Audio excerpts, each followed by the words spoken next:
준비한 영상을 먼저 보시겠습니다. 현재를 살아가는 그리스도인들이 끝없이 자신을 압박하는 세상을 어떻게 버티고 영혼 구원의 사명을 감당할 수 있느냐? 여러분, 아무리 포기하고 싶은 순간이 인생에 찾아와도 끝을 미리 알면 견딜 수 있습니다. 오늘 우주의 최후 종말을 말합니다. 이런 역사가 나타난대요. 세상 나라가 우리 주와 그리스도의 나라로 바뀐다.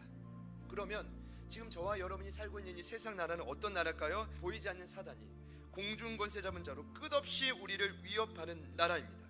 근데 마지막 때가 되면 그 나라는 아들의 나라, 예수 그리스도의 완전한 나라로 바뀌어집니다. 그렇다면 저는 오늘 여기서 여러분에게 중요한 질문을 던집니다. 어떻게 해야 현재의 고난을 버티고 그 사명을 감당하며 마지막 때를 기다릴 것인가? 오늘 요한은 환상을 통해 놀라운 원리를 소개하고 있습니다. 고난에 버틸 수 있는 가장 큰 힘은 심판이 있음을 기억하는 것입니다. 여호와 하나님은 모든 것을 하십니다. 그리고 저와 여러분에게 마지막 때가 되면 심은 대로 갚으십니다. 이 사실을 기억할 때 현재의 고난을 버틸 힘이 날 것입니다. 그리고 교회는 반드시 날마다 주님께서 상 주시는 임을 기억해야만 합니다. 이 사실을 기억할 때 우리는 고난에 버틸 수 있습니다. 이 사실을 기억할 때 고난에 버틸 뿐 아니라 사명 감당할 수 있습니다. 제가 오늘 좀 나누고 싶은 건 그 상이 도대체 우리에게 뭐냐? 교회들마다 예수님 뭐라고 하셨죠? 이기는 자들마다 상을 주시는데 이런 상들입니다. 생명나무의 열매, 생명의 관, 감추어진 만나, 만국에 다스리는 권세, 새벽별, 지워지지 않는 생명책의 이름, 더 나아가 하나님 성전의 기둥이다. 이 모든 7가지의 상의 공통점은 예수 그리스도입니다. 오늘 요한이 대단한 게 한 가지를 더서 하늘에 있는 하나님의 성전이 열리는 것입니다. 그리고 무엇이 보이냐면 지성소 안에 언약궤가 보입니다. 여기서 말하는 언약궤는 곧 무엇을 의미하냐면 하나님의 말씀을 의미합니다. 짚고 넘어가야 되겠어요. 구약시대에는 이 언약궤는 아무나 볼 수 없습니다. 그러나 우리 인생의 유일하고 영원한 상급이신 예수 그리스도를 통해 요한과 초대교회 성도들 그리고 지금 저와 여러분은 언제나 언약궤를 볼 수 있는 길이 열려졌다. 누구든지 예수를 믿으면 이 고난에 버틸 하나님의 말씀을 영원히 받을 수 있는 길이 열려졌다라는 것입니다. 이 땅의 교회인 저와 여러분에게 주어진 남은 소명은 분명하고 간단합니다. 무엇입니까? 언약궤를 붙드는 그 힘으로 재앙을 버티고 사명을 이뤄가는 것입니다. 그 역사가 저와 여러분에게 날마다 일어나기를 소망합니다.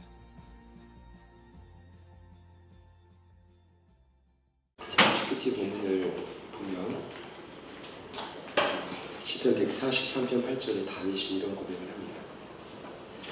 아침에 나로 하여금 주의 인자한 말씀을 듣게 하소서. 내가 주를 의뢰함이니이다. 내가 다닐 길을 알게 하소서. 내가 내 영혼을 주께 드림이니이다. 이 고백을 원수들이 빗발치는 암흑 속에서 했습니다. 다윗은 확신했습니다.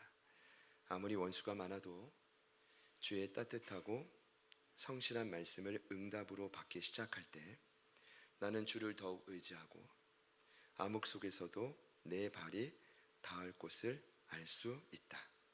여러분, 아무리 내 영혼이 세상 속에서 압도당하고 졸도할 지경이라도 말씀이 여러분의 영혼에 부딪히면 아침이 시작됩니다. 생명의 길이 회복됩니다. 살 길이 열려진다. 그때 열려진다 것입니다. 그래서 다윗은 숱한 원수들과 싸워 승리할 수 있었습니다. 그래서 다윗은 끝까지 사명을 감당할 수 있었습니다. 저는 오늘도 하나님의 말씀이 저희들의 영혼에 강력하게 부딪히고 심겨지기를 소망합니다. 자, 기대하는 마음으로 같이 암송하시겠습니다. 계시록 11장 19절 말씀. 자, 이에 하늘이 시작.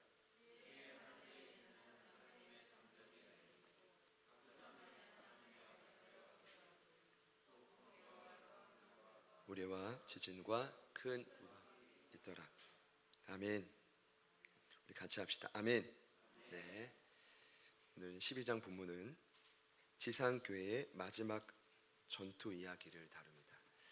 왜 전투 이야기냐 이렇게 생각하실 수 있습니다. 지난주에 마지막이라고 했는데 그럼 빨리 7 대접 재앙이 있고 그 다음에는 큰 바벨론 음녀인 사단이 멸망하고 예수님이 재림하고 천년왕국이 이루어지고 새 예루살렘이 되면 끝인데 왜 전투냐?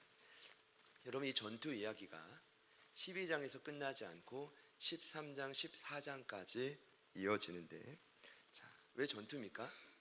저희가 앞서 2시간에 걸쳐서 10장과 11장에 이 땅에 남겨질 교회의 사명을 강조했습니다. 그 남은 시간 사명을 감당해야 된다고 했는데, 여러분, 사명이 무엇입니까? 하나님의 사랑으로 십자가의 복음을 들고 어두운 이 땅을, 죽어가는 이 땅을 살리는 것입니다. 그런데 이 사명은 저와 여러분의 현장에 무엇으로 드러나냐 하면 전투로 드러납니다. 그러니까 일명 보이지 않는 전투, 영적 전투입니다. 요한이 이 사실을 직접 보고 기록한 것입니다. 마지막 때에 일어날 교회의 전투이지만 사실 오늘의 전투는, 여러분 기억하십시오, 오늘 저와 여러분의 삶 속에서 이미 부분적으로 일어나고 있습니다. 중요한 건 하나님이 오늘 요한에게 이 환상을, 이 말씀을 왜 보여주셨냐 이겁니다. 그것이 핵심입니다. 여러분, 왜 보여주셨습니까? 사명은, 영혼 구원은 전투임을 알려주기 위해서입니까? 저는 그렇게 생각하지 않습니다. 요한은 이미 영적인 아비로 전투에 대해서 숱한 경험을 통해 알았습니다. 그 정도가 아닙니다. 그럼 오늘 알고 있는, 모든 걸 알고 있는 요한에게 하나님이 다시 말씀하시는 이유는 아마 이런 의도일 것입니다. 극심한 고난 속에 요한을 위로하고 더 나아가 무언가 한 가지를 확실하게 말씀해 주기 위함인데, 그게 핵심입니다. 그 말씀이 뭐냐 하면, 여러분, 아무리 이 마지막 이 세대가 악하고 추하고 음란하고 더럽혀지고 망가져도 마지막 최후 전투의 승리는 예수 그리스도입니다. 1절부터 5절은 오늘 두 가지 이적을 통해 최후 승리는 예수님이다, 그걸 잊지 말아라, 요한에게 그걸 알려주는 것입니다. 자, 두 가지 이적이 나오는데요, 오늘 제가 볼 때 이 두 가지 이적은 저희들의 인생에 좀 길을 잃어버린 분들께 좀 표지판과 같은 역할입니다.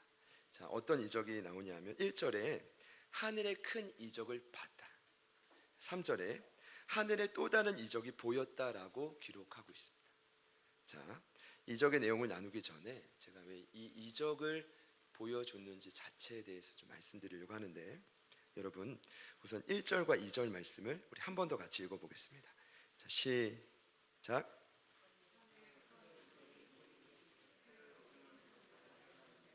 그 발 안에는 달이 있고 그 머리에는 12변의 관을 썼더라.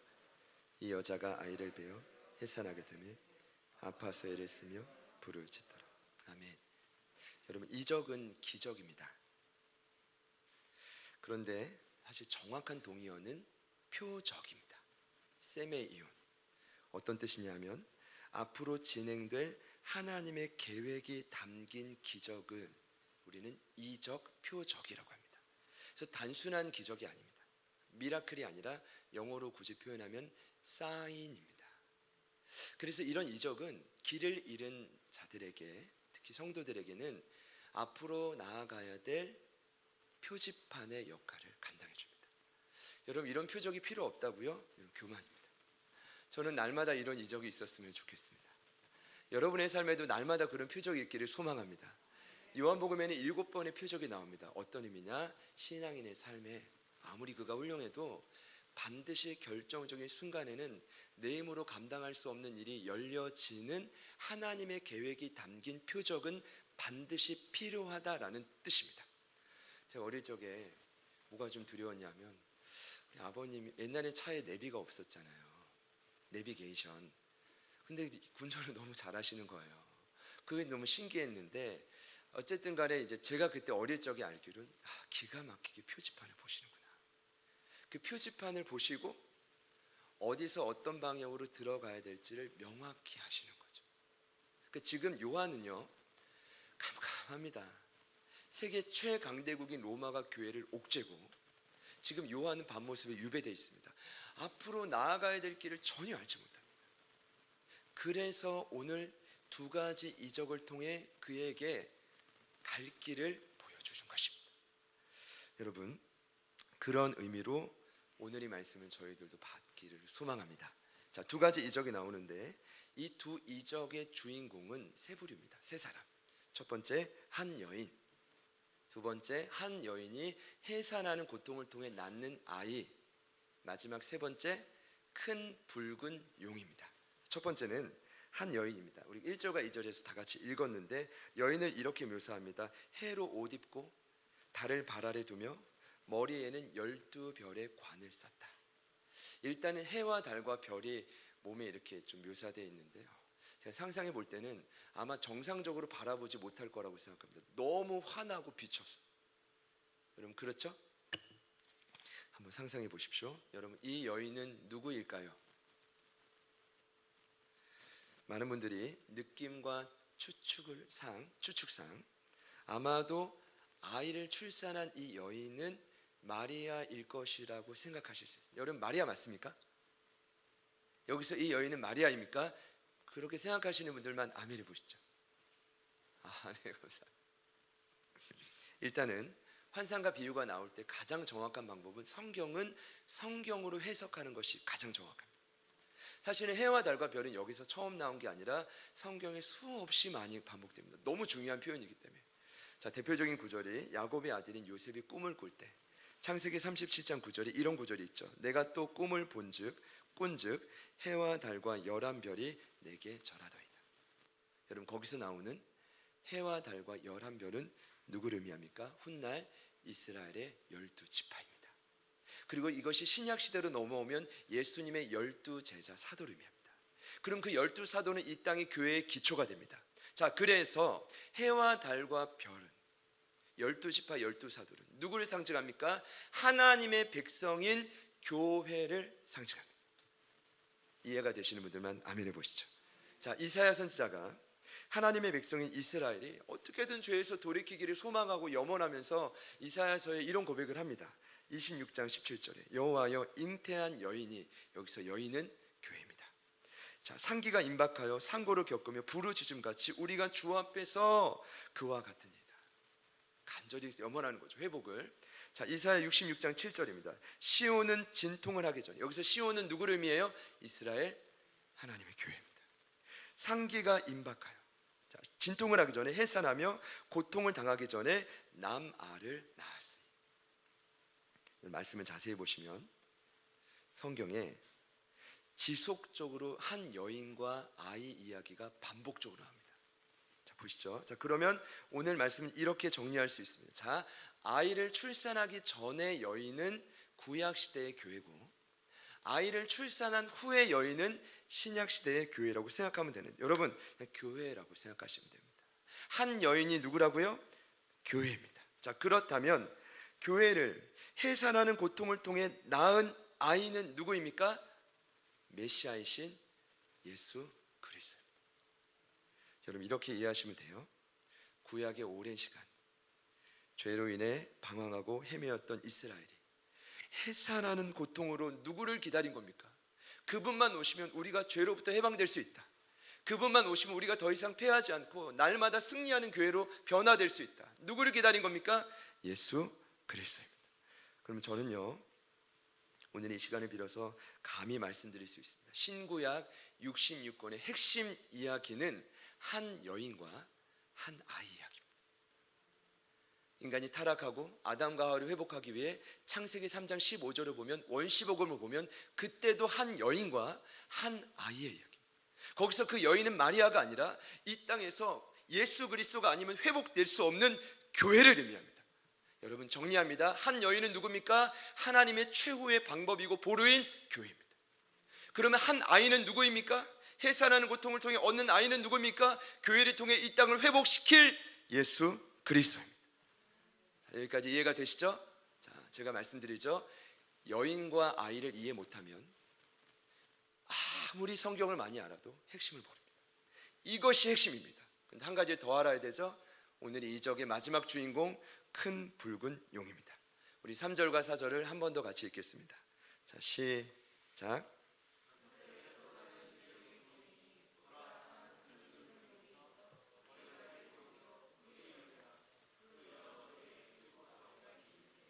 그 꼬리가 하늘의 별 한 분의 1을 끌어다가 땅에 던지더라. 용이 해산하려는 여자 앞에서 그가 해산하면 그 아이를 삼키고자 하더니. 아멘. 머리가 7, 뿔이 10, 여러 머리에 7 왕관. 여러분 상상해 보십시오. 머리가 7이라는 말은 완전한 지혜를 의미합니다. 자, 뿔이 10이다. 10이라는 숫자는 강력한 권력을 의미합니다. 그 7머리에 단한지 모르겠지만 여러 머리에 7 왕관이다. 완전한 왕권을 상징합니다. 여러분 실제 7은 하나님을 지칭할 때만 쓰는 완전수입니다. 그런데 오늘 용이 쓰고 있습니다. 이런 수를 용이 쓴다라는 것은 용은 하나님의 완전함을 철저하게 모방하는 자다. 자, 용은 철저하게 하나님과 같이 되려는 존재다. 이게 죄의 본성이죠. 자, 그리고 그 용이 가만히 있지 않고 어떻게 합니까? 눈치를 보다가 자신의 꼬리로 하늘의 별 3분의 1을 끌어다가 땅에 던집니다. 여러분 여기까지 해석하시면 돼요. 뭐냐? 하늘의 별은 누구의 권한입니까? 하나님의 권한입니다. 하나님의 권한을 침범해서 일부를 땅에 던졌다라는 것은 고통스럽게 만들었다는 것입니다. 자, 용은 하나님의 질서와 통치를 정면으로 대적하고 무너뜨리는 자입니다. 용은 누굽니까? 여러분 예상하듯이 하나님을 대적하는 악한 세력인 사탄입니다. 12장 9절 계시록 말씀에 이렇게 기록되어 있습니다. 큰 용이 내쫓기니 에뱀 곧 마귀라고도 하고 사단이라고도 하며 온 천하를 꿰는 자라. 그가 땅으로 내쫓기니 그의 사자들도 그와 함께 내쫓기니라. 여러분 실제로 존재하고 있는 이 사단이 하나님을 끊임없이 반역하는 이유가 여기 나옵니다. 잘 보시면 오늘 4절에 그가 하나님을 끊임없이 대적하는 궁극적인 목적은 한 가지입니다. 무엇이냐면 여인이 낳을 아이인 예수 그리스도를 삼키는 것입니다.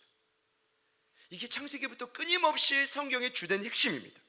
그래서 사단은 그때부터 끊임없이 세상 역사 가운데 예수 그리스도와 여인인 교회를 핍박합니다. 실제로 예수님이 탄생 직후에 마태복음 2장을 보면 2살 이하의 남아 아이를 다 학살하라. 누구 계획입니까? 사단 계획입니다. 예수님이 지상에 계시는 동안 끊임없이 예수님을 함정하고 모함하고 고난 가운데 집어넣으려는 도전. 마침내 그는 저주의 십자가로 예수님을 처형시켰습니다. 누구의 계율입니까? 사단의 계율. 아이를 삼키려는 사단의 공작입니다.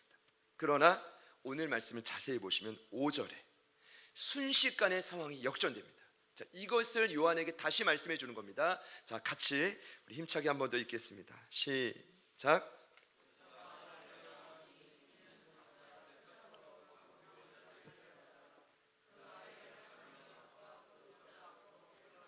아멘.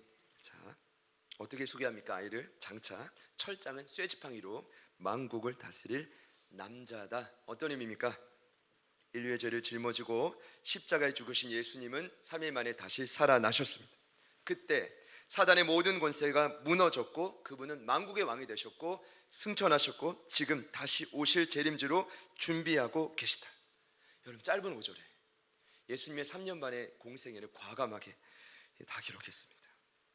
여러분 기억하셔야 될 건 예수님이 이 땅에 마지막에 재림주로 다시 오시면 최후 심판입니다. 그때가 되면 여전히 밤낮으로 활동하고 있는 사단이 끝장납니다. 여러분 그래서 우리는 알아야 됩니다. 마지막 때가 가까워왔기 때문에 사단은 더 발악합니다. 더 죽기 살기로 교회인 성도들을 여러분을 공격하고 있습니다. 자, 세상을 더 어둡게 만들고 있습니다. 왜요? 간단합니다. 혼자 죽을 수 없다 이겁니다. 내 지금 운명이 지금 지옥으로 떨어질 운명입니다. 사단은 뭐예요? 혼자 죽을 수 없다. 그럼 저희 교회는 뭐예요? 혼자 살 수 없다. 이 차이입니다. 사단은 끊임없이 나락으로 끌어내리죠. 혼자 죽을 수 없기 때문에. 여러분 큰 붉은 용인 사단, 그의 사자들 귀신들의 사명은 간단합니다. 12장 9절에 있는 것처럼 꿰는 자, 속이는 자고, 다음 주에도 나누겠지만 10절에 보면 참소자. 같이 한번 따라합시다. 참소자. 누구를 주되게 참소하냐면 형제들인 교회를 참소합니다. 여러분 잘 들어보세요. 참소라는 뜻은요, 악한 말, 거짓말로 누군가를 힘들게 하고 고소하는 것입니다. 중상이라는 단어 아시죠? 모함이라는 단어 아십니까? 여러분 사회에서 중상 모함을 당하신 분 우리 아멘. 다 이런 경험이 있으시고, 자, 나는 누군가에게 아주 적나라하게 정죄와 판단과 비난을 받아본 적이 있다. 아멘. 그럼 가정에서 못 받아보셨어요? 아니 멀리 갈 필요가 없다. 교회에서 받아보신 분 아멘. 자, 아멘입니다. 저는 아멘입니다. 자, 정죄하고 판단하는 걸 좋아하시는 분들이 있어요, 습관적으로. 근데 여러분 이렇게 생각하셔야 돼요. 남을 판단하고 정죄하는 게 왜 이렇게 쉬운지 아세요? 남 탓하고 죄를 전가하는 게 왜 이렇게 쉽게요? 뒤에서 사단이 그 일을 가장 기뻐하기 때문입니다. 그러니까 정죄하고 판단하는 입술은 여러분 막으셔야 됩니다. 의도적으로 막으셔야 됩니다. 그 말이 선포되면 분열됩니다. 사단이 박수칩니다. 근데 그렇게 정죄하고 판단하는 습관은 결국 자신을 정죄하고 판단하게 되어 있습니다. 언제까지요? 나를 죽을 때까지, 죽일 때까지. 여러분 왜 자살률이 자꾸 높아집니까? 왜 유명인들이 자꾸 목숨을 끊습니까? 왜 자폐와 고립이 병이 자꾸 생깁니까? 여러분 왜 강박증과 히스테리가 생깁니까? 왜 성인아이, 쓴뿌리, 관계의 실패, 요즘 흔히 말하는 은둔형 외톨이, 정상적으로 보이지만 은둔형 외톨이, 히키코모리 증상이라고 합니다. 왜 생깁니까? 전문가들은 말합니다. 모두 다 마음의 질병이 맞습니다. 그런데 제가 볼 때는 그 이면에 끊임없이 그들을 누가 뭐예요? 참수하는, 사단이 하는 일입니다. 그들은 결국 인생을 농락시킵니다. 결정적인 순간 저와 여러분을 나락으로 떨어뜨리게 합니다. 결정적인 순간. 어떻게든 교회와 거리가 멀어지게 하고 분리시키는 것이 그들의 사명입니다. 그러나 여러분 오늘 5절 말씀은 분명히 요한과 저희들에게 말하고 있습니다. 예수님이 부활하셨습니다. 그들의 모든 권세가 질그릇같이 부서졌습니다. 이 사실을 믿음으로 인정하고 마음속에 지속적으로 품는 교회는, 품는 성도는 승리합니다. 여러분 시편 2편 9절에 이미 메시아의 역사가 예언되어 있습니다. 내가 철장으로 그들을 깨뜨리며 질그릇같이 부수리라 하시도다. 여러분 예수님이 십자가에 돌아가시기 전에 남겨질 제자들, 교회들을 향해 두려워하는, 근심하는 그들에게 분명히 이렇게 말씀하셨습니다. 요한복음 16장 20절 이하입니다. 내가 진실로 진실로 너희에게 이르노니 너희는 곡하고 애통하겠으나 세상은 기뻐하리라. 너희는 근심하겠으나 너희 근심이 도리어 기쁨이 되리라. 여자가 해산하게 되면 그때가 이를 것으로 근심하나 아기를 낳으면 세상에 사람 난 기쁨으로 말미암아 그 고통을 다시 기억하지 아니하느니라. 지금 너희가 근심하나 내가 다시 너희를 보리니 너희 마음이 기쁠 것이요 너희 기쁨을 빼앗을 자가 없으리라. 여러분 근심이 기쁨으로 바뀌는 이유는 예수님의 부활 사건 때문입니다. 그것을 미리 가르쳐 주는 것입니다. 여러분 말기암 환자들 중에 가장 고통스러운 암이 직장암 환자라고 합니다. 말기암 중. 근데 여러분 그 직장암 환자보다 더 고통스러운 게 아이를 해산하는 고통이라고 합니다. 그런데 신기한 건 해산하고 아이를 또 낳는다는 거죠. 수술했는데 또 수술은, 저희 교회도 이제 3번의 수술하신 분들이 여러분 계십니다. 대단하십니다. 그 고통을 잊어버리는 겁니다. 왜요? 한 영혼을 낳은 그 기쁨 때문에 어머니가 잊어버린. 저는 해산하진 않았죠. 오늘 일부 예배 때 박인자 지사님 너무 아름답게 옷을 입고 오셨어요. 오늘 무슨 일이시지 했더니 평소보다 더 아름다우셨어요. 오늘 이제 그 손자 이서가 돌입니다. 오늘 떡도 준비해 주셨는데 아주도 기억나요. 그때 손자가 나서 본인이 직접 나지 않았지만 아드님의 자녀지만 너무 기뻐하셨죠. 이게 부활의 역사입니다. 부활의 역사입니다. 네, 그래서 지금 여러분 괜찮습니다. 아직 마지막 남은 이 말씀이 더 남아있기 때문에 이게 부활의 역사입니다. 네. 이것을 마음에 지속적으로 품으면 이게 이런 것 같아요. 낳았지만, 자식을 낳았지만 기쁨이 다 사라져서 그러실 수 있죠. 하지만 근심이 기쁨으로 바뀌어지는 역사, 여러분 일어나게 될 줄 믿습니다.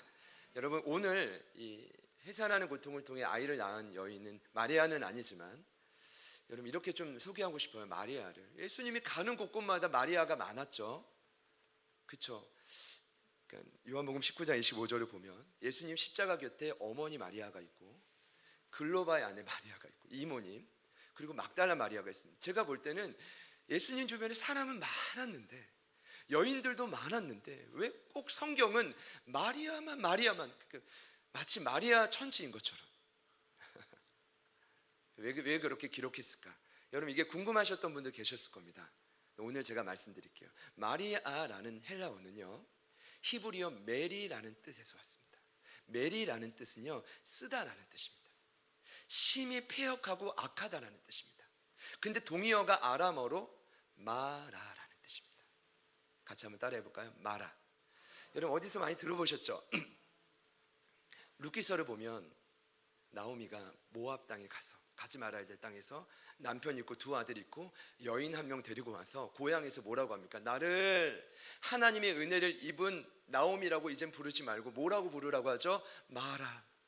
내 인생이 너무 쓰다 이겁니다. 왜요? 내 인생이 너무 절망과 낙심과 좌절로 이제 다 포기했다. 그러니 이제 나를 나오미라 비웃지 말고 마라라 불러라. 근데 놀라운 사실은 하나님이 예비하신 예수 그리스도의 상징인 보아스 다윗의 증조부를 만나고 룻을 통해 마라의 이름이 다시 나오미로 바뀌어진 좌절했고 절망했던 그 여인의 이름을 다시 뭐라고 불러달라고 해요? 나오미로 불러달라고.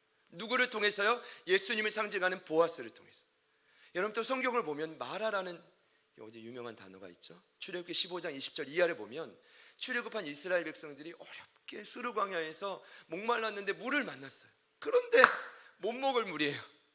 먹었더니 뭐예요? 쓰다. 그래서 그 물의 이름이 뭐예요? 마라. 백성들이 여기 뭐예요? 여지없이 모세를 원망합니다. 그 모세가 또 하나님 앞에 도움을 구합니다. 하나님이 어떻게 도와주시죠? 한 나무를 그 물에 넣어라. 그러면 그 쓴물인 마라가 단물이 될 것이다. 여러분 그 나무가 누굽니까? 예수의 십자가입니다. 믿으시는 분들만 아멘 해보시죠. 왜 예수님 주변에 마리아 천지냐? 여러분 이런 의미일 것입니다. 세상에 어떠한 쓰디쓴 인생도 주님을 만나면 달고 오묘한 인생으로 바뀌어진다. 이걸 가르쳐 주는 것입니다. 여러분 그래서 우리는 옆에 있는 분들께 이렇게 한번 축복합시다. 예수님을 붙잡으면 한번 더. 예수님을 붙잡으면 아무리 쓴 인생도 달아집니다. 자, 한 번 더 믿음으로 선포합시다. 쓰디쓴 인생아, 아니 눈을 보면서 합시다. 쓰디쓴 인생아, 달아질지어다. 이겁니다. 이게 1절부터 5절의 결론입니다. 2절에 보니까 여자가 아이를 베어 해산하게 됐다. 이 베었다, 에코라는 뜻은 붙잡다라는 뜻입니다. 요한에게 다시 알려주는 겁니다. 요한 초대교회 메시아 예수를 다시 붙잡아라. 그러면 예수님과 함께 근심이 기쁨으로 바뀌어지고 철장의 권세를 가지고 사명을 끝까지 감당하며 승리하게 될 것이다. 얼마나 중요한 말씀입니까? 네, 오늘 말씀은 여기서 끝나지 않습니다. 제가 이제 준비한 핵심은 여기. 무엇이냐? 갑자기 승리를 맛본 여인이 광야로 도망을 갑니다. 그리고 성경은 그 광야를 무엇이라고 소개하냐면 하나님이 예비하신 장소라고 말합니다. 우리 마지막입니다. 6절 말씀을 같이 읽겠습니다. 시작.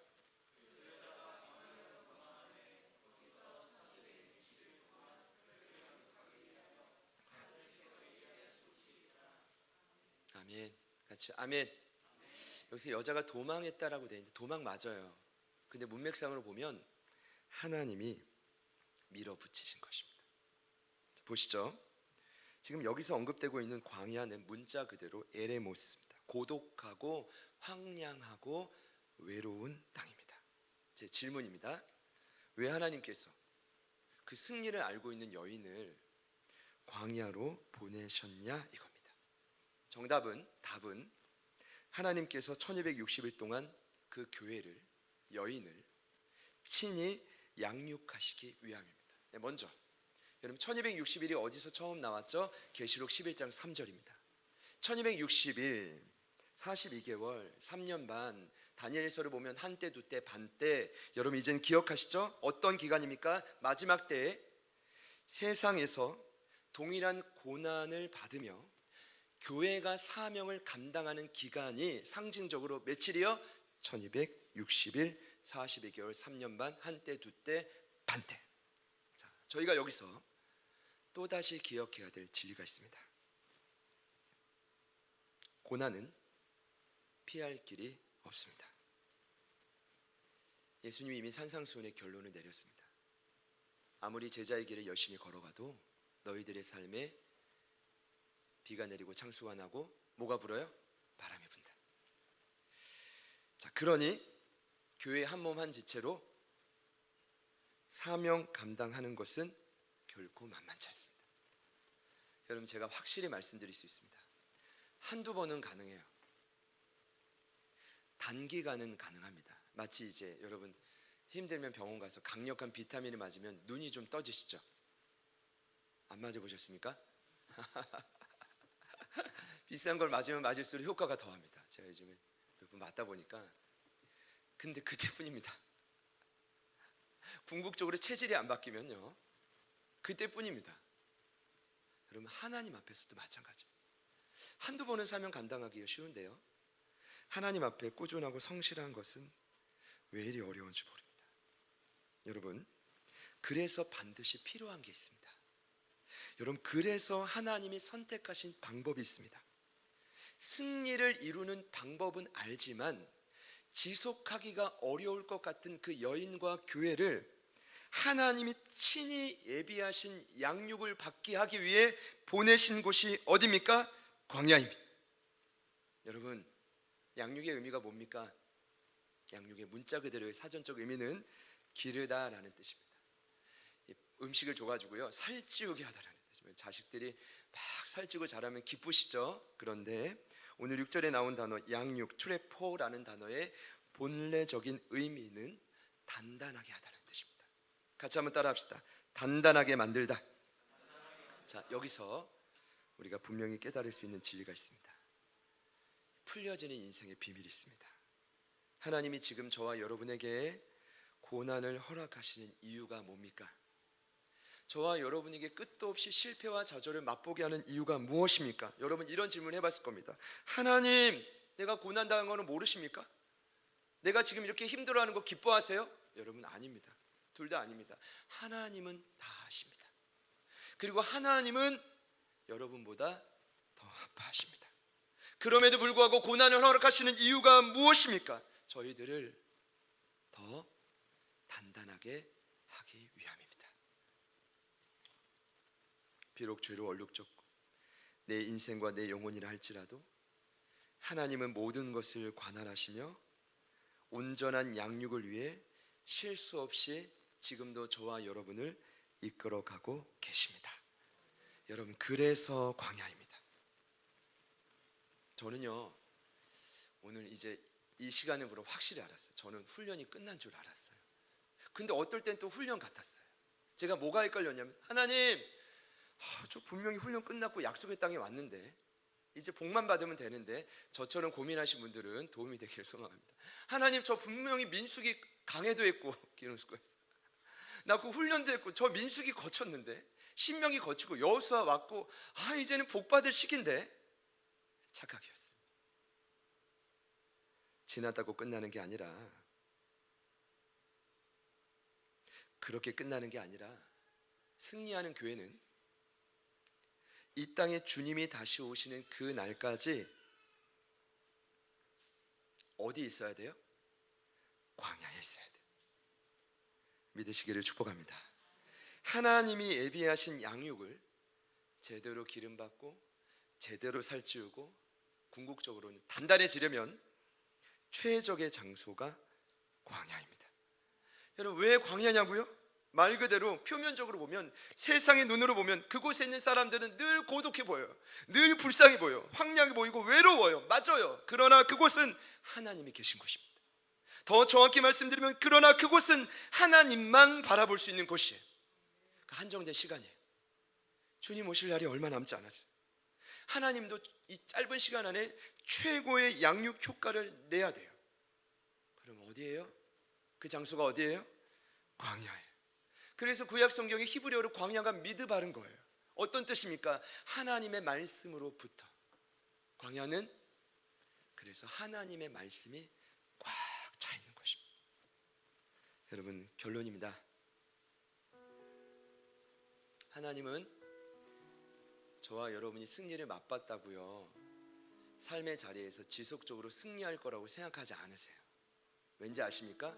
하나님은 저와 여러분이 어디서 어떻게 넘어지는지를 너무 잘 알아요. 하나님이 원하시는 것은 단기간의 승리가 아니라 에베소서의 바울도 말하지만 모든 일을 행한 후에 서서 지속적인 승리. 자, 이해되시는 분들만 아멘 해보시죠. 자, 그러면 어떻게 해야 됩니까? 그 지긋지긋한 사탄의 꾀임과 참소를 이제는 극복해야 돼. 세상 한 고난의 중앙에서도 사명을 감당하는 교회를 우뚝 서려면 어떻게 해야 됩니까? 하나님이 친히 예비하신 양육의 장소인 광야로 도망가라. 어제 이제 저희 둘째가 토요일이 되면 큐티를 약간 몰아서 하는 경향이 있는데 모르는 단어가 막 나오니까 그때 막 귀차니즘이 집약됩니다. 그래서 이제 어제 이 중요한 말을 정리하고 있는데 옆에서 아빠 저기 피난처가 뭐예요? 이렇게 물어봐가지고 순간 제가 뭐라고 했냐면 도망가는 곳. 힘들면 도망가는 곳 잊지 마. 도망가는 곳 이랬어요. 뭐 기억할지 모르겠지만 기억해 줬으면 좋겠어. 아까도 저희가 끊임없이 찬양하고 또 기도하고 고백을 해주셨는데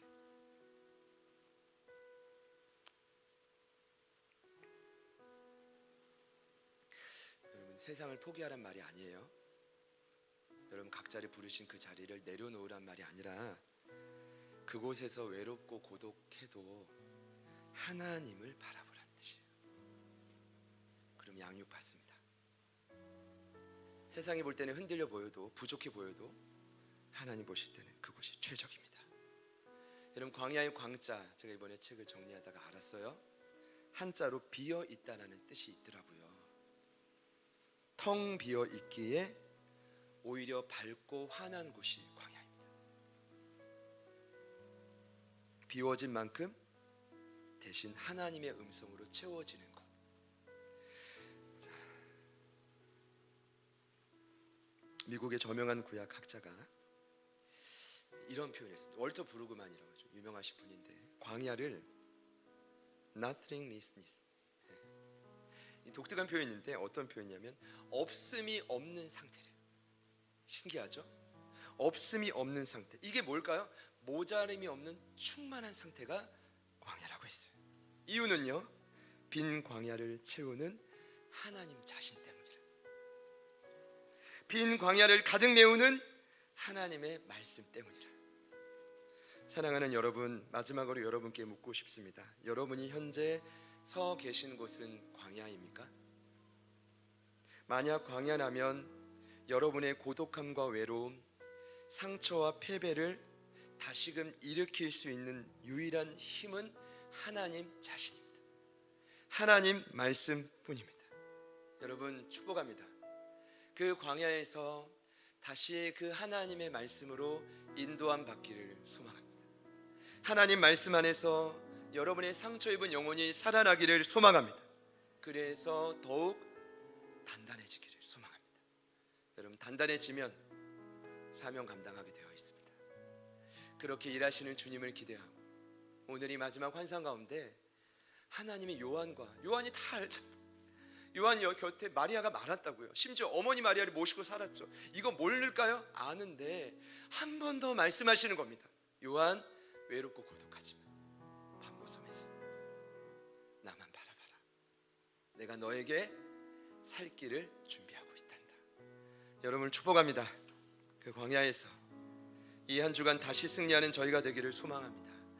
자, 그런 마음으로 우리 같이 찬양하실게요. 찬양하신 후에 소리내어 기도하실 때 여러분 바람이 있다면 여러분 말씀을 기억하면서 여러분에게 승리의 길을 열어주신 하나님을 기억하면서 우리 믿음으로 좀 그렇게 기도했으면 좋겠습니다. 자, 우리 기대하는 마음으로 같이 찬양하시고 기도하겠습니다.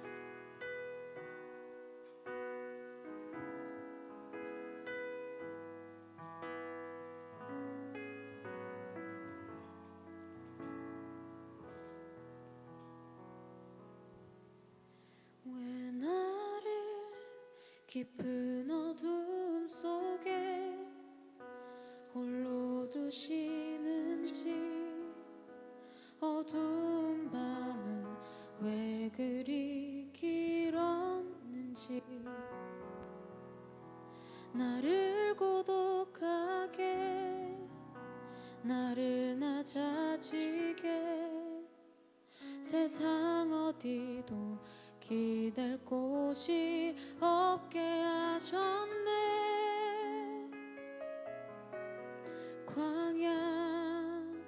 광야에 서 있네.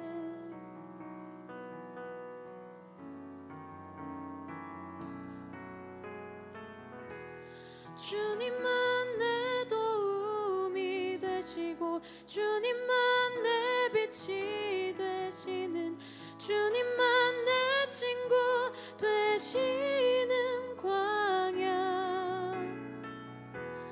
주님 손 놓고는 단 하루도 살 수 없는 곳,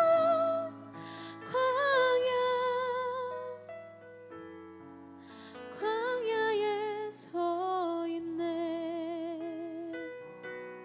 한 번 더 고백하실 때 광야에 있는 우리들을 일으키신 하나님을 기대합니다.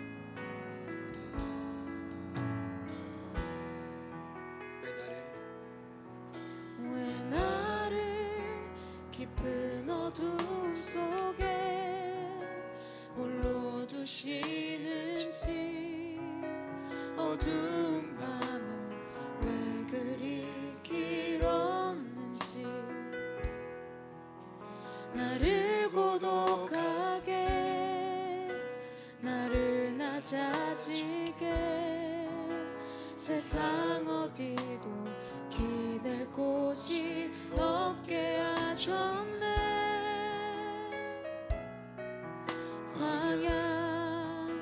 광야에 서 있네.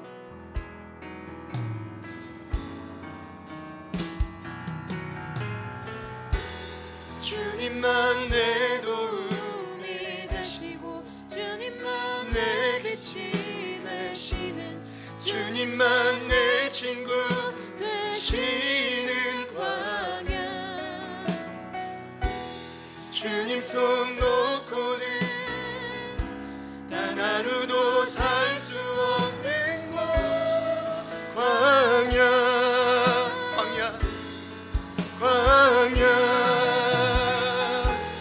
주께서 나를 사용하시려, 나를 더 정결케 하시려, 나를 택하여 보내신 그곳 광야. 성령이 내 영을 다시 태어나게 하는 곳, 광야.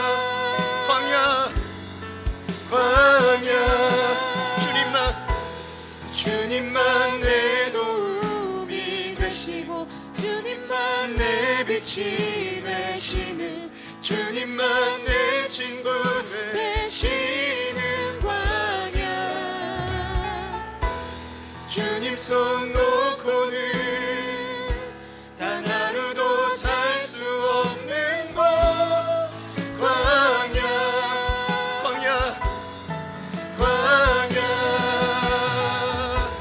주께서 나를 사용하시려, 나를 더 정결케 하시려, 나를 택하여 보내신 그곳 광야. 성령이 내 영을 다시 태어나게 하는 곳,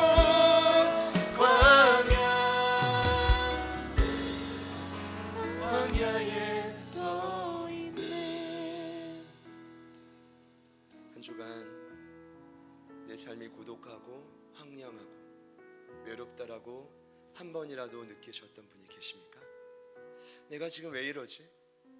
내가 이런 사람이 아니었는데, 내가 분명히 승리를 맛보았고 알고 있는데 이제는 사명이고 뭐고 참 쉽지 않구나 라고 생각하셨던 분들이 계십니까?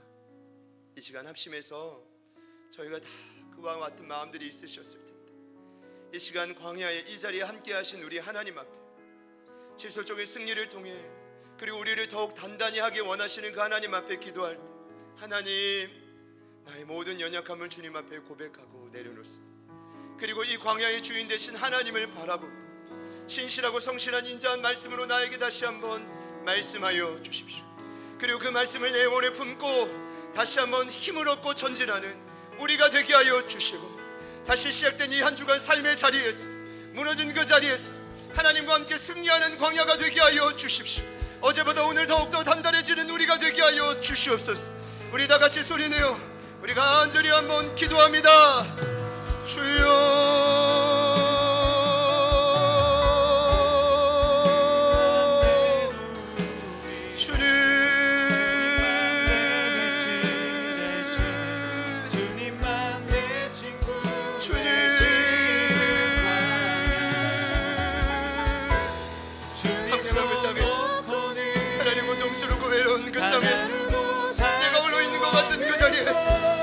하나님 나와 함께 계심을 믿게 하여 주시고 오늘 이 자리에 있는 우리를 단련하여 주시고 하나님에게 같은 뜻을 붙들게 하여 주시옵소서. 하나님 원하시는 도구로 우리가 다시 한번 단단해져서 하나님 원하시는 그 모습 그대로 세워지게 하여 주시옵소서. 기대합니다. 하나님 아버지 앞에 간구하며 나아가 사랑의 하나님 그 비어있는 그 자리에 하나님의 말씀으로 가득 우리를 채워주십시오. 하나님 말씀으로 우리를 가득 채워주십시오. 하나님 황량한 그 마음과 영혼을 다시 한번 채워주십시오. 주님이 아니고서는 채울 수 없는 그 마음, 주님이 아니고서는 채울 수 없는 그 빗자리를 주님이 하시오니 주님 방법으로 해결하여 주십시오. 하나님 오늘 이 자리에서 주님 역사하여 주십시오. 하나님의 도우심을 구하는 우리 모두 하나님의 역사와 능력으로 말씀하여 주시옵소서. 하나님 감사합니다. 하나님 감사합니다. 하나님 광야에서 하나님을 바라보며 하나님 광야에서 하나님을 바라보며 하나님만을 바라보며 하나님 우리의 심령을 채울 그 하나님의 역사를 기대하며 하나님 이 고민 자리를 주님이 채워주시고 하나님 방법으로 공급하여 주시고 하나님 방법으로 역사하여 주시고 하나님 우리의 삶의 세례를 하시고 하나님 우리를 더욱 단단하게 하시고 하나님 우리를 더욱 성결케 하시고 하나님 우리가 겪는 모든 고난을 아시고 우리보다 더 하시는 하나님 아버지 우리에게 이 고난을 허락하시는 이유가 하나님 우리를 양육하기 위함을 깨닫게 하시니 감사합니다. 단단해지게 하시고 더욱 견고해지게 하여 주시고 하나님 이 자리에서 더욱 하나님을 바라보게 하여 주시고 하나님을 바라보면서 서로를 따라가게 하여 주십시오. 주님 감사합니다. 오 주님 감사합니다. 오 주님 감사합니다. 거기에 있는 한 영혼을 살아라 하나님 그 생명분들이 곧 역사가 흘러가게 될 하나님 우리는 광야에서 더 많은 빛과 깜빡들이 있겠습니다. 끝까지 예수님을 따라가는 우리가 되게 하시고 기대합니다. 기대합니다. 하나님의 위대한 방법의 없음을 고백합니다.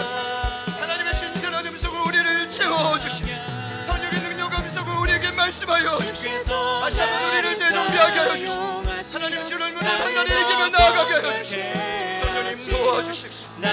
성령님 일하여 주십시오. 아버지 하나님 도와주십시오. 아버지 역사하여 주십시오. 아버지 역사하여 주십시오. 하나님 도와주십시오. 하나님 문들어 주십시오. 하나님 한 분 한 분의 삶을 기억하여 주십시오. 하나님 그 자리에서 일어날 수 있도록 힘과 능력을 부어주십시오. 하나님 도와주십시오. 성령의 능력으로 기름 부어주십시오. 하나님 말씀에 들려지게 하여 주십시오. 악한 자들이 모든 게임과 추락한 모든 마귀가 떠나가게 하여 주십시오. 양탄 정죄의 판단 하나님 스스로 정결하는 모든 마음 흐트러지게 하여 주십시오. 흐트러지게 하여 주십시오. 주님 도와주십시오. 성령님 도와주십시오. 주님 도와주십시오. 하나님 아버지 도와주십시오. 아버지 하나님 도와주십시오. 주님 역사하여 주십시오. 성령님 일하여 주십시오. 하나님 문들어 주십시오. 하나님 그 자리에서 일으켜 주십시오. 주께서 나를 사용하시려 나를 더 정결케 하시려 나를 택하여 보내신 그곳 광야 성령이 내 영을 다시 태어나게 하는 곳 광야 광야에서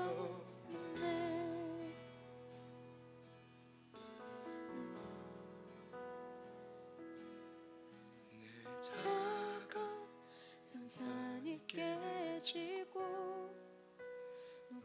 가지려 했던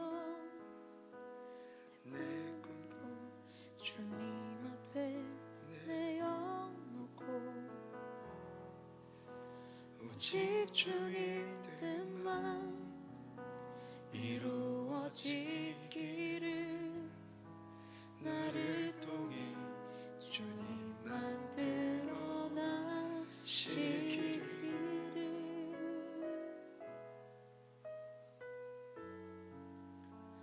광야를 지나며